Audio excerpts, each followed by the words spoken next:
కవిత లేఖతో తెలంగాణ రాజకీయాలు వేడెక్కాయి. కవిత ఇచ్చిన ఝలక్తో కేటీఆర్ కు మతి భ్రమించిందని తెలంగాణ కాంగ్రెస్ నేతలు ఎద్దేవా చేశారు.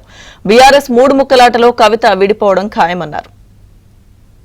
కేటీఆర్ గారు ఫస్ట్ చేయాల్సింది తన ఇంట్లో రగులుతున్న కుంపటిని సరిపెట్టుకోవాలి.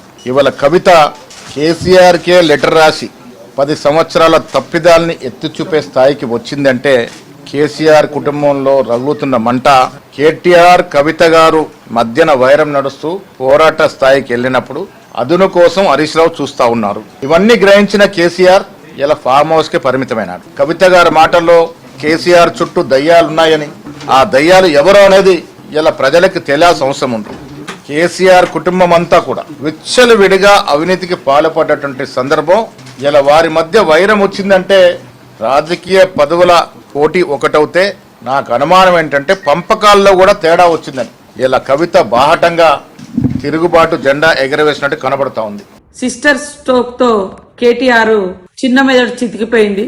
అందుకనే ఇష్టానుసారంగా మాట్లాడుతున్నాడు. కాళేశ్వరం విషయంలో కమిషన్లు తీసుకున్నప్పుడు గుర్తు రానటువంటి మరి భయం, ఈరోజు కమిషన్ ముందుకు రావడానికి మాత్రం భయపడుతున్నారు. ఈడీ విషయంలో రాహుల్ గాంధీని మాట్లాడే అర్హత నీకుందా?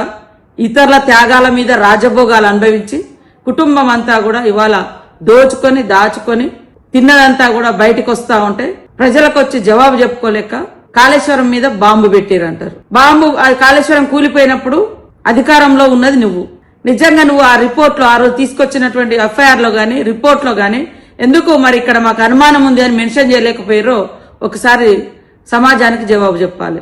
కేటీఆర్ గారు కాంగ్రెస్ పైన మాట్లాడే కంటే ముందు వారి అంతర్గతంగా పార్టీ వ్యవహారం అయినప్పటికీ కేసీఆర్ గారు చుట్టూ కొన్ని దయ్యాలు ఉన్నాయనేటువంటి మాట చెప్పడం జరిగింది అఫీషియల్ గా. నాట్ ఓన్లీ లెటర్ లీకేజ్, స్వయంగా కవిత గారే కేసీఆర్ గారు దేవుడు, పక్కన కొన్ని దయ్యాలు ఉంటున్నాయన్నారు. ఆ దయ్యాల గురించి ఎవరో వాళ్ళు జవాబు చెప్పి మమ్మల్ని అడిగితే మంచుకుంటుంది. నేను ఒకటే అడుగుతా ఉన్నా, ఫస్ట్ కాంగ్రెస్ పార్టీని విమర్శించే కంటే ముందు మీ పార్టీలో మీ కుటుంబ సభ్యురాలు కేసీఆర్ గారు దేవుడు, పక్కన కొంతమంది దయ్యాలు ఉన్నారు, నా లేఖ లీక్ కావడం అంటేనే దానికి నిదర్శనం అని చెప్పిన దానికి జవాబు చెప్పి దాని తదుపరి కాంగ్రెస్ పార్టీని ప్రశ్నిస్తే మేము మా నాయకత్వం తప్పకుండా జవాబు చెప్తామని మనం చేస్తాం. మీ అయ్య కాళేశ్వరంలో, మీ బావ కాళేశ్వరంలోనే, నువ్వు ఈ ఫార్ములా రేస్ కేసులో, మీ చెల్లె లిక్కర్ కేసులో మొత్తం కుటుంబమే పూర్తిగా అవినీతి ఆరోపణలో కూరుకున్నాక, అవినీతి చేసినాక, లక్షల కోట్లు దోచుకున్నాక మీకు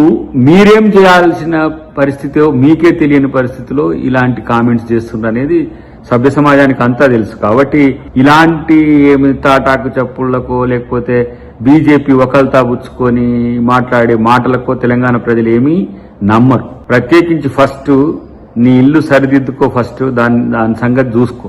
కాబట్టి నీ రాజకీయ స్వార్థం కొరకు ఏ విధంగా ఎవరిని ఎట్లా వంచన చేస్తున్నావు, మోసం చేస్తున్నావు నువ్వు ఆత్మపరిశీలన చేసుకోవాల్సిన అవసరం ఉంది. ఆయన ఎట్లాగూ రాజ్యం వెళ్దామని రాత్రిపూట కలలు కంటుండు, లాస్ట్ కు వికట కవిగా మారుతావు తప్ప నువ్వు అంతకంటే ఎక్కువ కావని చెప్పి కేటీఆర్ చెప్తున్నా. ఎందుకంటే ఇలా ప్రెస్ మీట్ చూసినాక అర్థమైంది మాకు.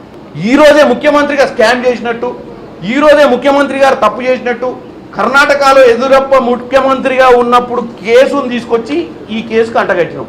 కావాలని బీజేపీ వాళ్ళకు కాంగ్రెస్ వాళ్ళకు ముడిపెట్టి మాట్లాడుతాం. నిన్ననే రాసే లొల్లి చెల్లి ఏమని, మొన్ననే ఎమ్మెల్సీ ఎన్నికలలో మన అందరం కలిసి ఒకటే పని మీద పనిచేసినాం, నన్ను అరెస్ట్ చేసిన వాళ్ళకి మద్దతు ప్రకటించినాం. 2-3 దయ్యాలు ఉన్నాయన్నాడు. మరి నువ్వు ఒక దయ్యమే కదా అల్లా. మీ అయ్యా చుట్టూ 2-3 మగ దయ్యాలు ఉన్నాయంటే నువ్వు మీ బావ ఇంకెవరు ఉంటారు, మీరే కదా. దానికి సమాధానం చెప్పవా అంటే ఈ పనికిరాని ముచ్చట్లు చెప్పుకుంటే తెలంగాణ ప్రజలను తప్పుతో పట్టిస్తున్నాం. ప్రజల పరిపాలన, ప్రజా పరిపాలన, రాష్ట్రంలో విప్లవాత్మకమైన మార్పులు తెస్తున్నటువంటి రేవంత్ రెడ్డి మీద మాట్లాడటాన్ని ఆపు చేయండి. మీ సొంత పార్టీ సమస్యలు చూసుకోండి. మీ చెల్లె మాట్లాడిన దాని మీద ఏం చేయాలో చూసుకోండి.